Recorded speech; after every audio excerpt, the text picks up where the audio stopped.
way down the street. The Huddles, the McCoys live right next door. Yes, I know. The girls are all right, Marge and Penny, but the fellas, they play football, you know. Savages. That's what they are.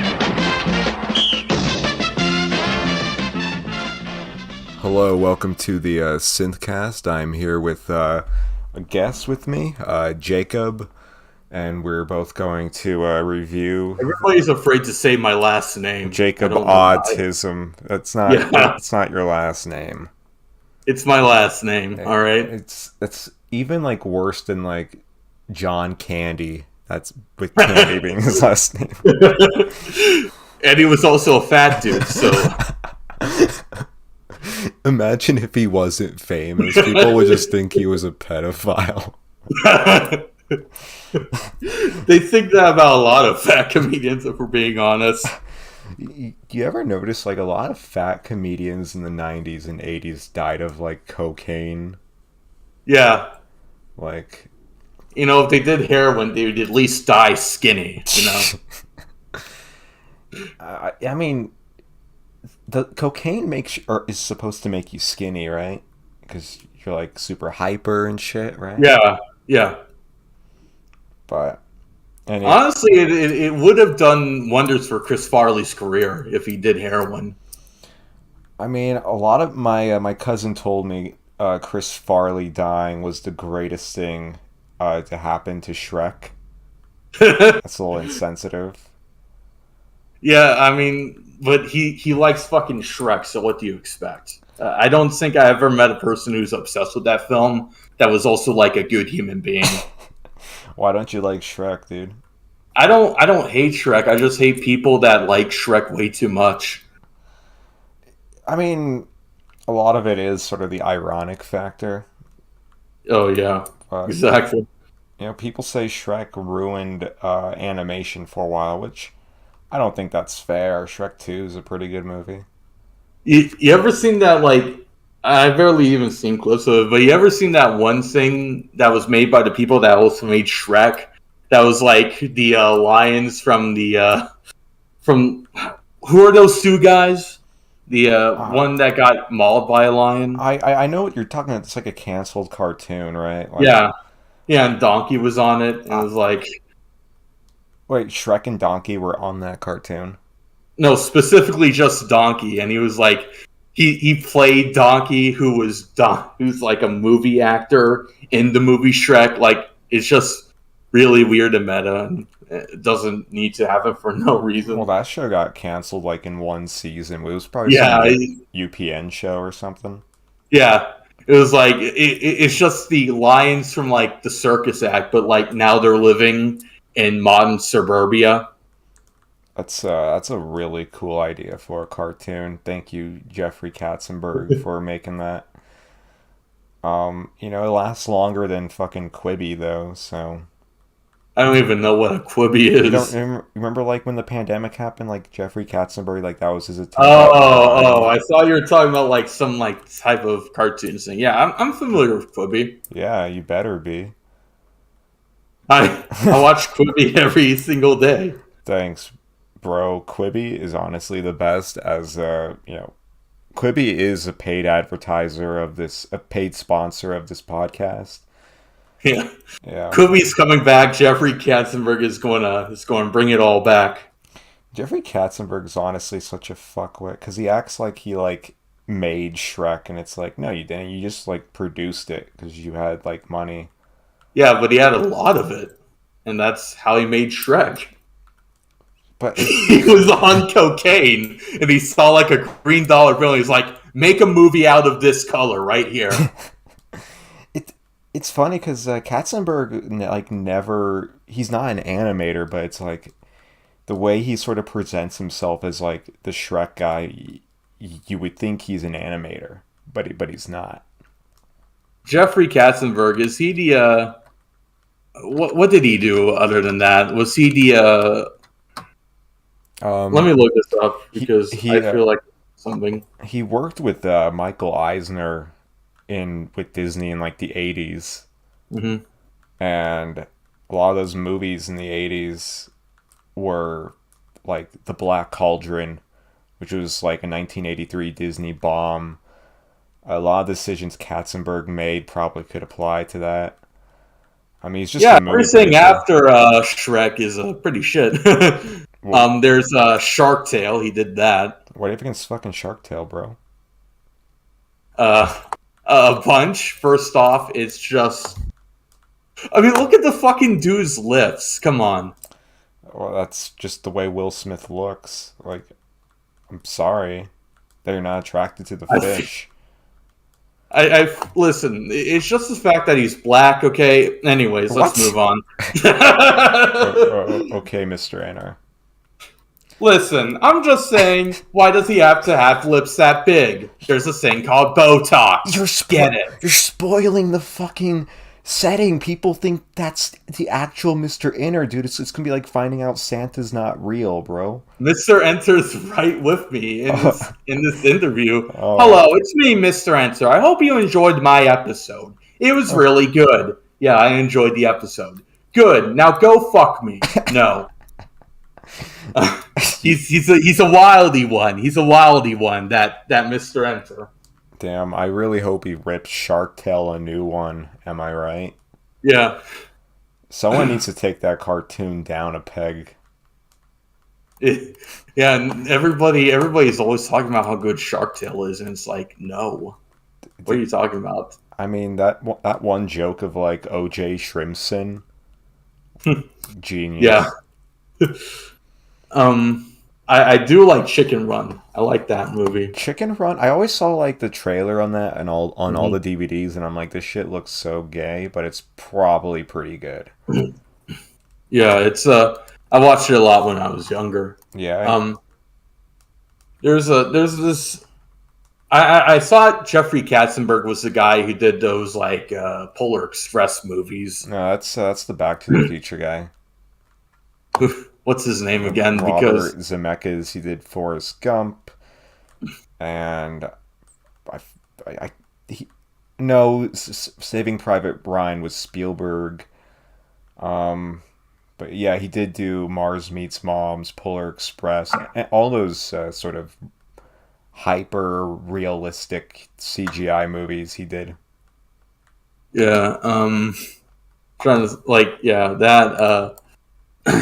What I find funny, at least recently, is the movie Chip and Dale Rescue Rangers, and I refuse to watch that movie just because I think what a certain thing that they did in it was just really fucking tasteless, and I don't want to give them any money. What did they? But they made it was the Peter Pan stuff.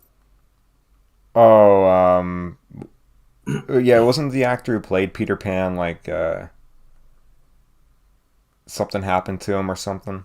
Yeah, he got old and they ripped up his contract, which is literally what happens to Peter Pan in Chip and Dale.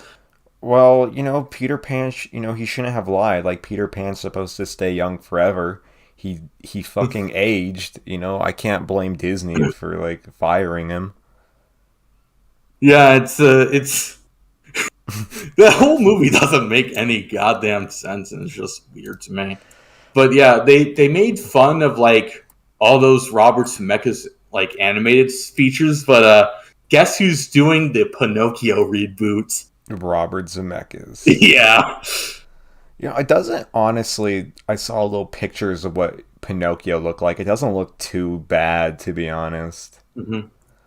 But, I don't know, maybe I'm just a Disney adult man-child piece of shit. Only Disney is allowed to do Uncanny Valley. Nobody else is.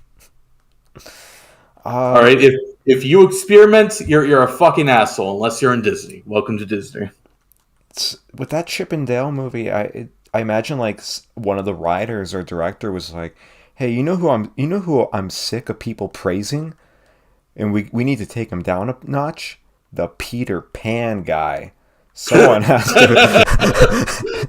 Everybody feeling sad for him because he died in the middle of the desert, and nobody figured out he was dead until like a year later when his dad was dying Fuck that dude. Yeah, what a piece of shit. It happened 50 years ago, but still, Yeah. man, someone needs to take that guy down a notch. He was at Andy Warhol's factory, didn't do shit. Like drop ass and dance with the Velvet Underground or something. By the way, fuck you for making fun of Nico.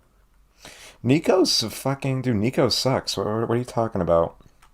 Listen, if you're going to make fun of Nico, you at least gotta also make fun of Mo Tucker. Alright, yeah, I don't give a shit.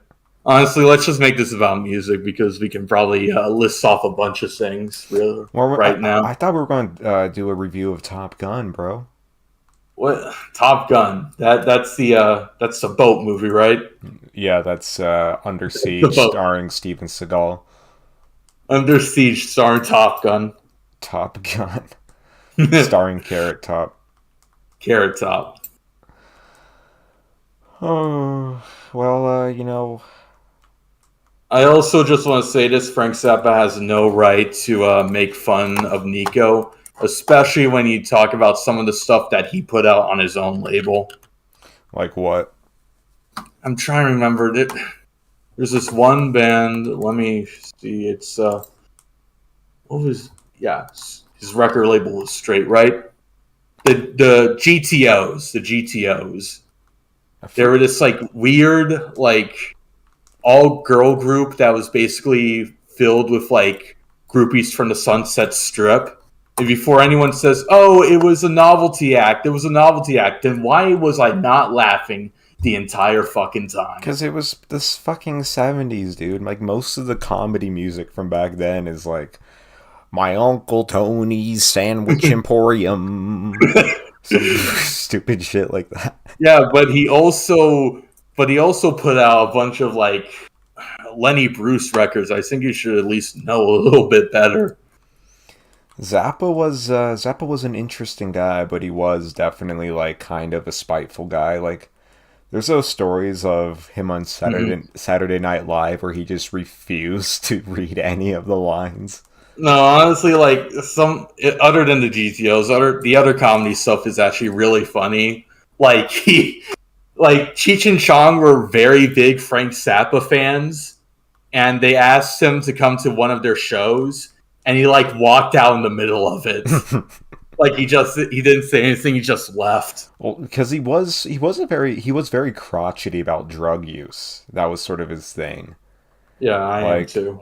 But like on SNL, like he got like super annoyed about all the drug use happening on those sets of like Chevy Chase just snorting a bunch of cocaine. Dude, imagine if who's that the king of fucking Long Island, that dude? Pete Davidson. Oh god, I wanna be in a room with Frank Zappa just reprimanding Pete Davidson for being a stoner burnout fuckface. That'd be hilarious. Are you pro Kanye in this situation?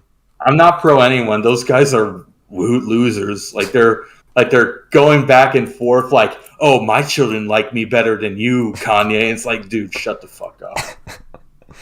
Yeah, I mean, Pete Davidson, it's like two types of guys. Like, Kanye is like the aggressive, like, take me serious guy, and then Pete Davidson's like the quirky, like, shrugging, looking at the camera, wannabe Jim from The Office sort of vibe. Yeah. And it's like, these are the only two type of men in America left. Yeah, basically. I think it's pretty telling, whatever you think about him, that when if Louis C.K., who was around during, like, when people were, like, just fucking snorting coke at the goddamn writer's table, is telling you smoke way too much fucking weed and you need to stop. You should probably stop. Yeah, I get. Like, I'm not like a big anti-weed guy, but it's like there are some comedians who are definitely like just like what's that one show, like Getting High with Doug? It's just I don't even bother with that. Getting High with Doug. There's that. There's the entire. I guess they're not the California podcast scene anymore, but you know what I'm talking about, right? Yeah. Yeah. I like to make an apology. When I mentioned Chevy Chase was left SNL in season 2 way before Zappa hosted, so I just would like to make that apology. But he was the guy who was able to sell all the coke to begin with. Chevy Chase? Nah, I'm just guessing. I mean, hey man, when you're doing all those pratfalls, you got to cope with something, you know? Yeah. Imagine Chevy Chase selling drugs, and every time like a police bus happens, he does a pratfall. Shit, those pratfalls must have fucked up his health or something, Yeah. or made him into a cranky fuck. Yeah, I mean, you gotta. It happens to the best of them, you know what I mean? Age just takes its toll. I mean, are you a big SNL head? No, not really. Not really. Not even like the old days? There's a few good skits. I like the Buckwheat skit, like specifically the one about like the person who killed Buckwheat. That's like top tier social commentary. But other than like Norm and Will Ferrell, I'm not exactly interested in most SNL stuff. Didn't like Eddie Murphy like demand Buckwheat to be killed or something? Really? I think that was it.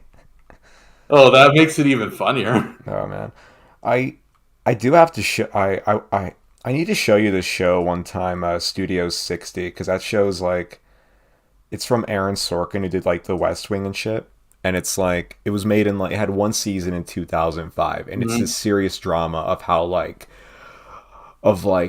what if like of an SNL type show, but it's like we get like weekly press from like the Christian fundamentalists on will this sketch offend people today. It's like this. It takes itself so seriously of how SNL like changes let me guess. culture.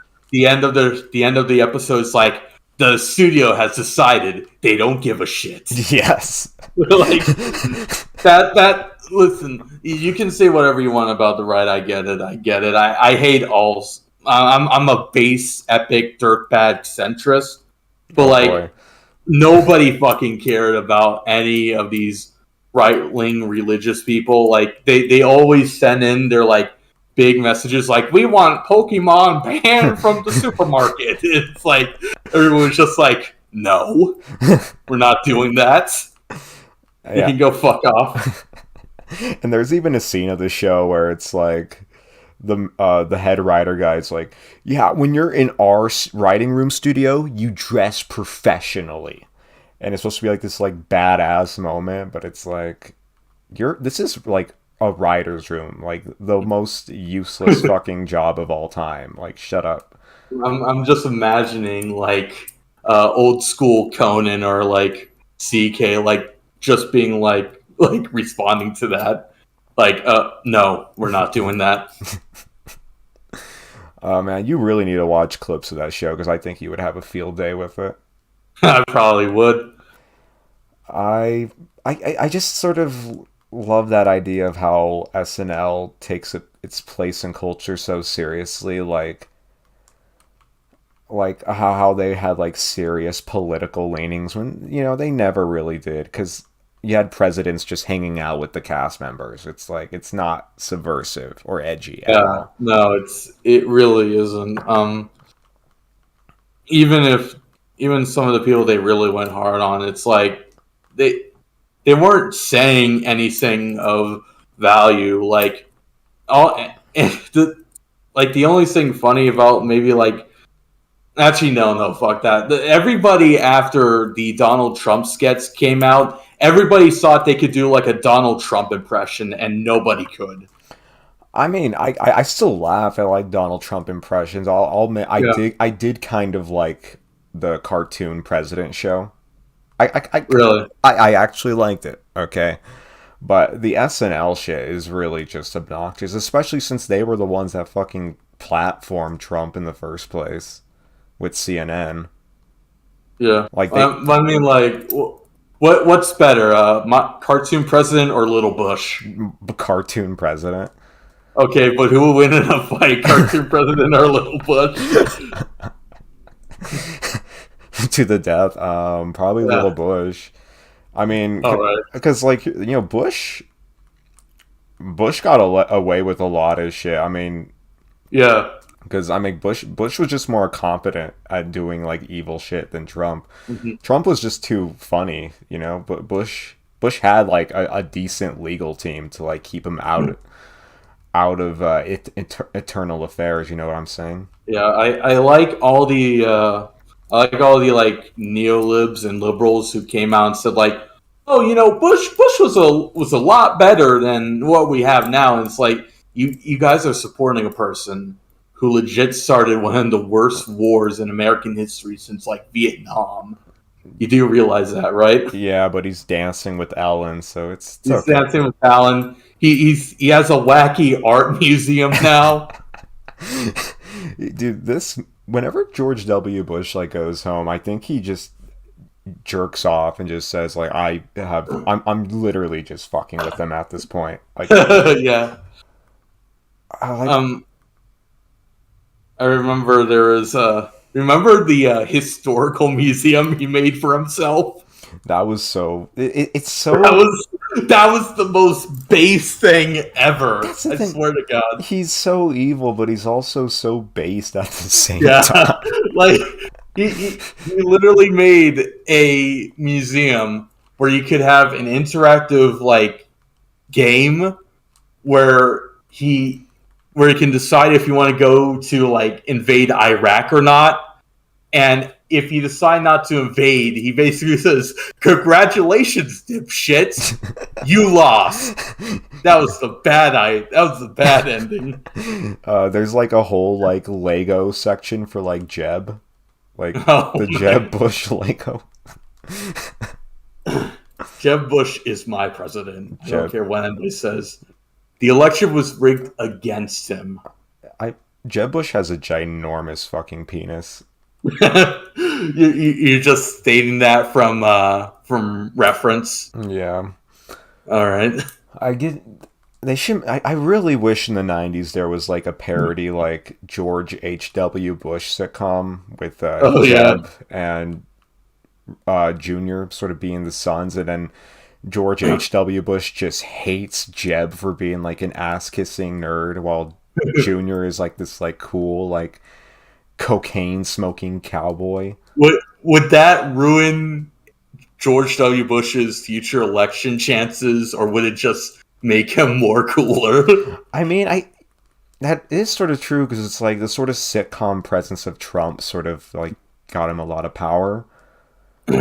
But my answer to that is it funny? That's always my answer to anything, if it's funny or not.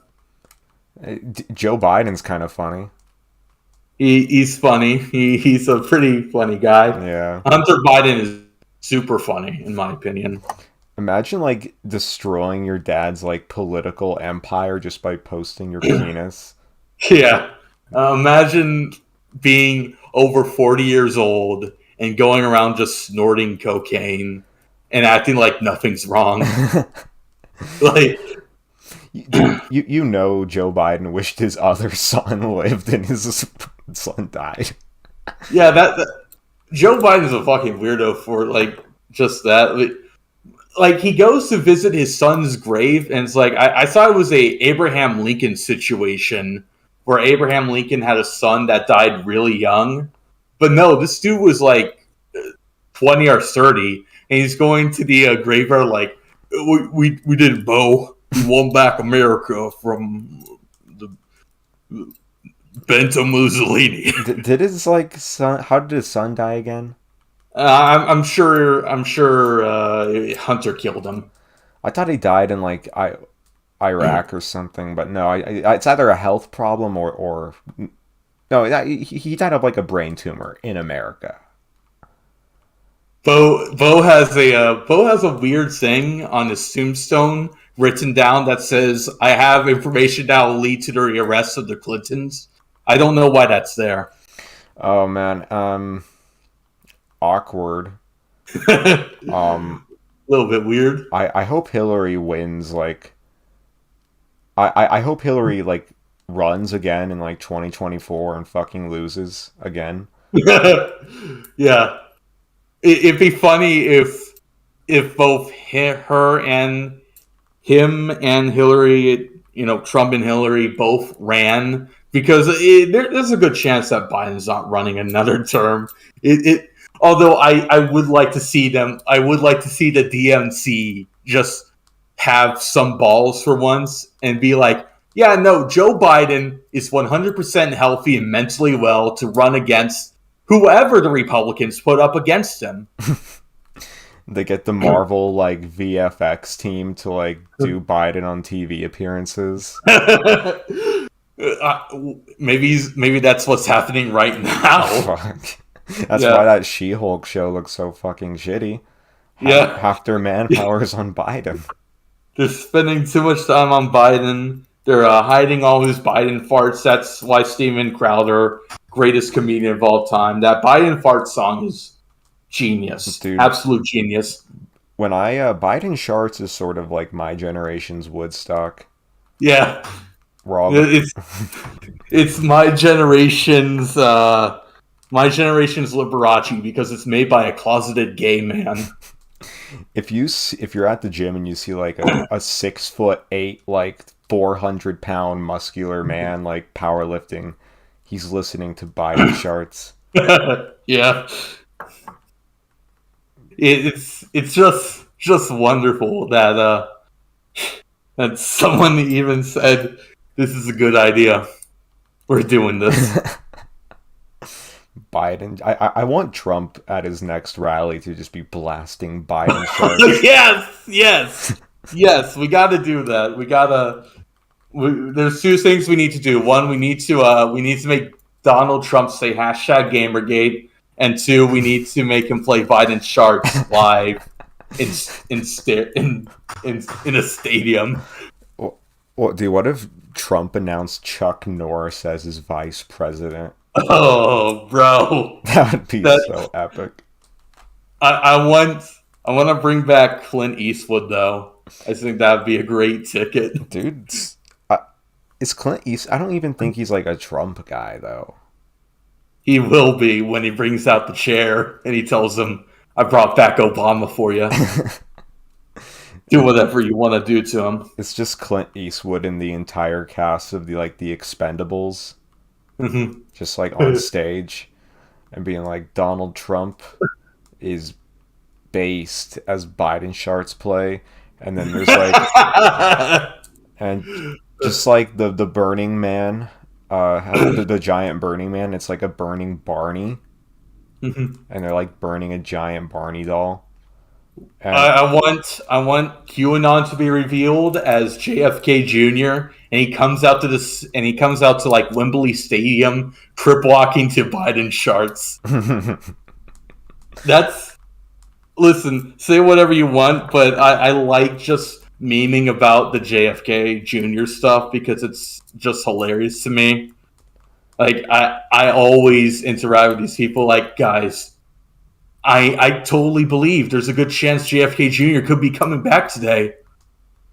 What a fucking cock, JFK Jr. It's like, my daddy's the president. Oh, my daddy's gone, so I'm gonna be the president. Then you fucking like die in a plane crash like a little cuck. Yeah. What a fucking beta male, dude. The only thing I know for a fact JFK Jr. probably hated that bitch he was trying to marry, so that's the only reason why I don't believe he flew to Cuba to hang out with Tupac Shakur. No, what the fuck would JFK Jr. and Tupac Shakur even? Like, bro, imagine if fucking like JFK Jr. did come back and he became the president and overthrew like the communist libtards, and everyone was like, "Okay, well, where's your wife?" And he's like, "What?" If we just find out he threw his wife out of the plane, going to whatever like European shithole he was hiding in. JFK Jr. It's just like, why him? Like, why do people think he fucking like came back? I mean, I don't know. He had some like magazine article that had Bill Clinton talking about some really weird shit. That's all I can say. It's penis. I don't know. Something about like giving people microchips or something. Based. Yeah. Based. I can't wait to get my microchip. What are you going to install on your microchip app? Fucking Club Penguin porn. I'm going to install Biden Sharts, and every 2 hours I just hear Biden Sharts in my head. I'm at my father's funeral and Biden Sharts is just playing. Yeah. You gotta give him a proper send off, and Biden Sharts personally is a proper send off. You know, someone the last thing they'll ever hear as they're being like executed in the 2030 like Civil War will be Biden Sharts playing in the background as the drums are beating. Yeah. What a time to be alive. Yeah, it's pretty gay, not gonna lie to you. Biden Sharts. Biden Sharts. This is the Biden Sharts podcast now. We just discussed multiple ways we can use Biden Sharts in our lives. I can't get enough of Biden Sharts. I'm not gay, but if Biden like sharted in my face, I would be turned on. Yeah. Imagine the Wembley performance. Back to that. Freddie Mercury comes out and he just sings the first note to Biden Sharts. It's like music today. Yo, get money, get bitches. Music back then. Biden Sharts. Biden Sharts, dude. Yeah. Man, I can't believe the guy who voiced Brain from Arthur in season 4 of Arthur did Biden Sharts. He did? Yeah.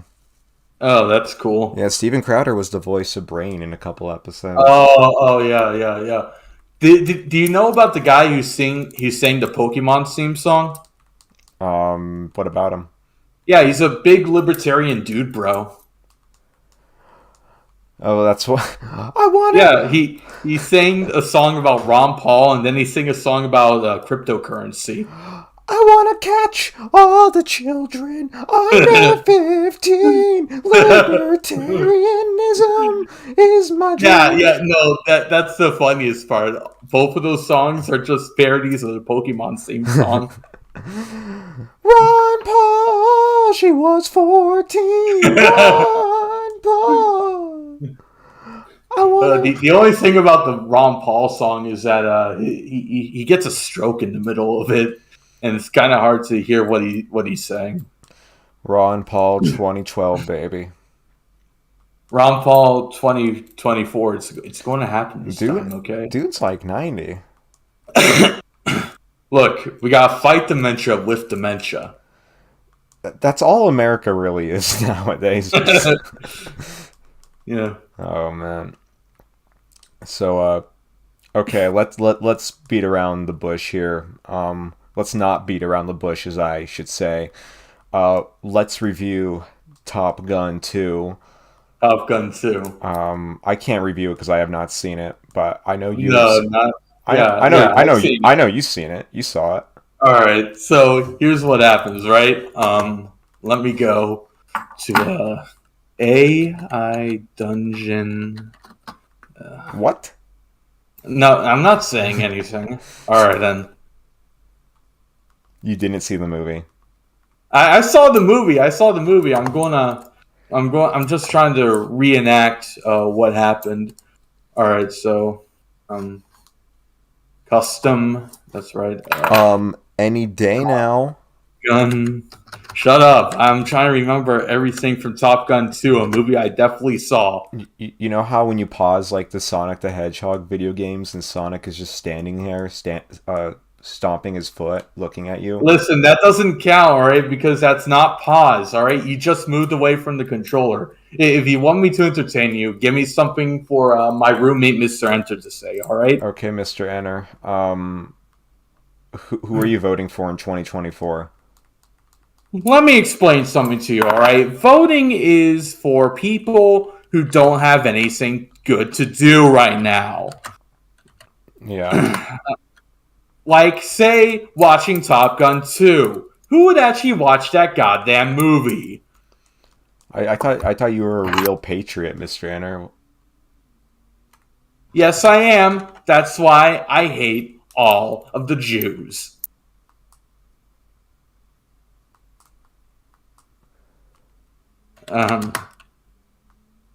Okay. All right, then. Top Gun 2. Let me explain something to you, all right?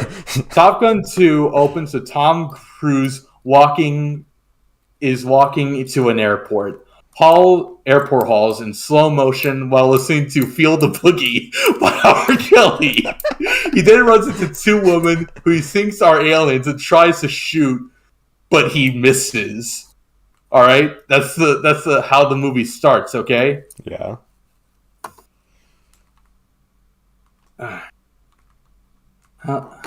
There's a way to keep this going. Come on. Are we really doing this bit the whole movie up top? Yeah. You wanted to review Top Gun. We're reviewing Top Gun, all right? We both have not seen Top Gun. I was joking. They fucked up AI Dungeon. You could just do the thing, and like you could just press a button and they would it would keep going, but I guess that's not what's happening right now. So that sucks. They don't want people to spoil Top Gun because it was mostly written by an AI. Yeah, the alien part was true. There are aliens in Top Gun too. Imagine all the boomer dads going to see Top Gun. Hey, it's the last thing I think Hollywood will ever make for them, so I hope they enjoyed it. Yeah. Before they become like fucking old elderly farts, they have one last memory of Tom Cruise and the guy from General Hospital high-fiving each other on the ass. Mm-hmm. And they should every single scene, this is another thing from Top Gun 2, every single scene starts and begins with they're not gay. They're not gay. Yeah. There's just text going, remember people, they're not gay. Man, I can't believe they made Top Gun political. I can't believe it, alright? Why would Tom Cruise's character shake hands with the president who happens to be Joe Biden? The fuck is going on here? Yeah, dude, Tom Cruise is like the John Wayne of our generation. Mm-hmm. Tom Cruise could be the next Ronald Reagan. I wanna. What would his that would officially make Scientology the state religion? He's not Scientologist anymore. He's not. No, everybody's leaving now. Yeah, the only Scientologist left is the guy who played Hyde from That 70s Show. Of course he is. Yeah, he's a rapist. He's got to defend himself somehow. It was the 70s, man. That 70s show. It's like, let me tell you something. That episode of That 70s Show where he met David Bowie, a little dark. A little dark. Yeah. Man. This inner city school I went to was a little dark. Detroit, a little dark. I think ever since I made that video, he stopped titling his videos like that. Really? Yeah, the Jordan Fringe guy, like, because every video he made was like, this iCarly was a little dark, this Rugrats was a little dark, this Goo Goo Gaga Barney show was a little dark. Don't you love video essayists who explain to you concepts like you've never heard them before? Oh yeah, they talk down to you like you're a fucking baby. So, when you post a video on the internet, you have to hit the upload button. And that's exactly what Markiplier did to make his empire. Markiplier played video games. Video games came out in the 1970s, but they were very primitive. They barely had any graphics. Graphics were invented by computers back in the 60s. Computers. Yeah. I just want to see a person just explaining stuff and just keep going back and back until it's like the wheel. Now, that was a concept nobody understood. People, right? People happen because God created them. And if you don't believe that, you're a godless heathen. Like, And it's like, this is a video about Rugrats, dude. So Rugrats from the N64. Yeah. You see, this is how babies are made. This is how I was made in an unfortunate one night stand. This will help you understand why the Rugrats babies look retarded.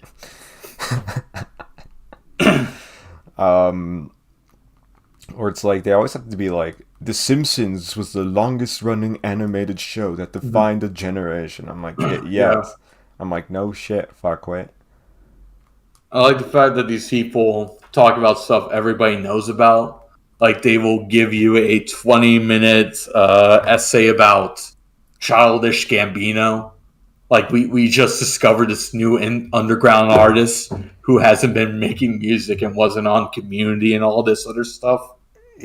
Was he just like a random guy who made YouTube videos and became an actor that way? No, I don't know. I really haven't kept. I don't really keep up with that guy. I don't really care. I made like one album I care about, and that's it. I mean, it was a good album though. Yeah, because the internet is pretty good. He played Lando in Han Solo. Wow, that's an impressive credit. Yeah, it's I always wanted to like you have the Star Wars universe and there's like so many stories you could tell, and I'm like, let's tell the story that we know the ending to. Yeah, basically. Yeah. That's why Rogue One was the only movie out of those things I liked. But wasn't I don't know. I feel like I liked The Last Jedi, but I hated The Rise of the Skywalker. Yeah. I didn't like. I don't think I liked any of them.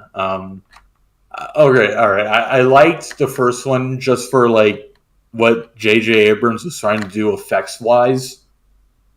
The second one was trash. I didn't care for it. I can barely tell you what happened in that movie. I liked it more than the first one because I think I at least took like a chance. The Force Awakens is like zippity doo wah bebop.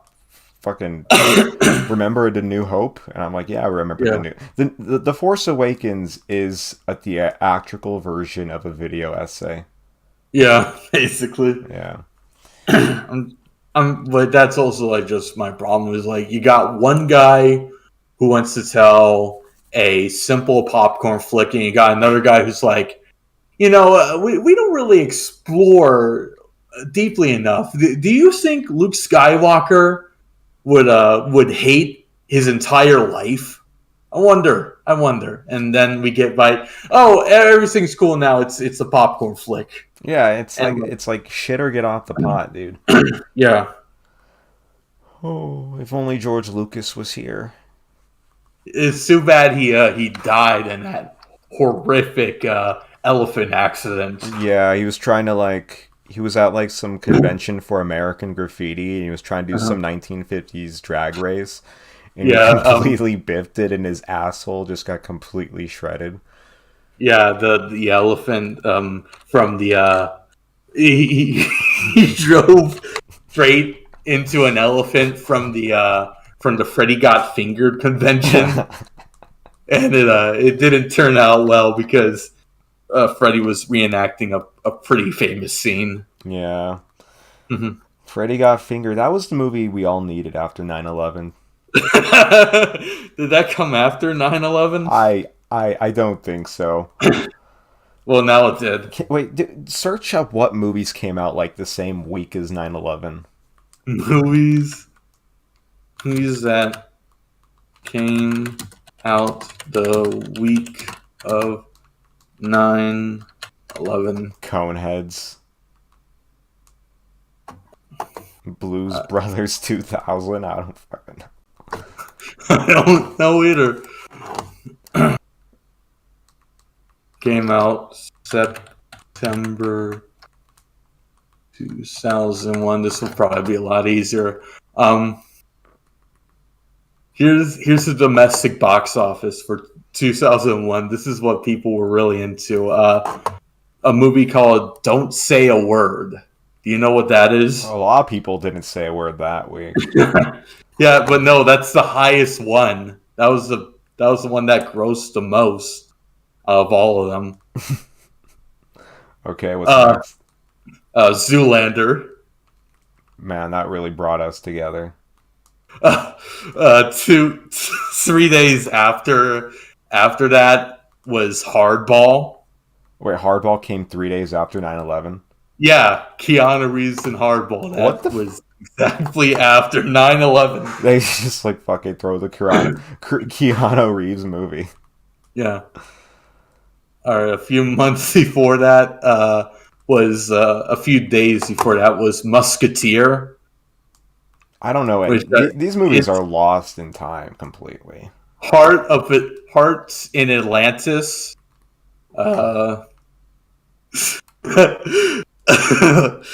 Here's some predictive programming for you. A movie came out a few days before 9/11 called Two Can Play at This Game.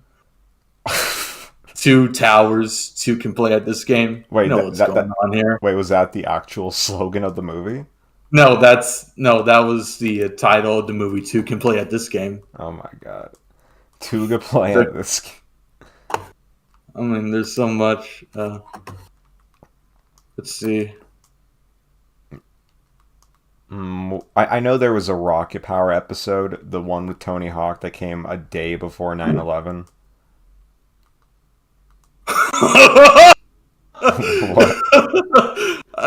One movie came out in September 11. What? Jekyll and Hyde the musical. Jekyll. That was the only movie you get for September 11. Oh man, imagine the tomato meter on that one. Oh man. It's like, man, I just got home from the worst movie ever. You guys look pretty bummed out about it too.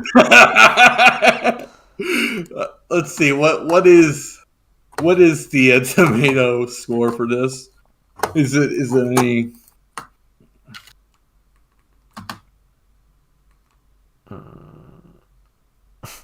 I can't seem to. Let's see. Here it is. Come on, open it up, motherfucker. Oh yeah, 61% of there's no tomato meter, but the audience kind of liked it. All right, hey. Yeah. It was. That was the only bright spot when my dad died in 9/11 was watching Jekyll and Hyde the musical. Where were you on 9/11? Oh, I was watching Jekyll and Hyde. Yeah. Osama sort of had a Jekyll and Hyde day that day.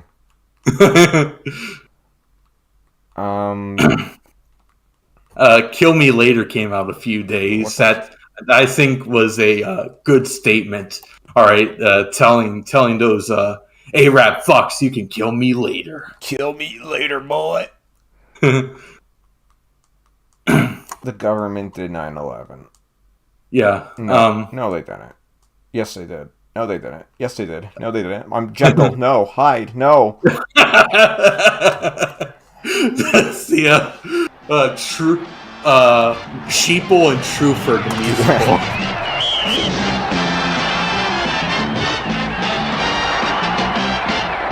He got the ball, here and cheer for Arnold with a point after touchdown every time.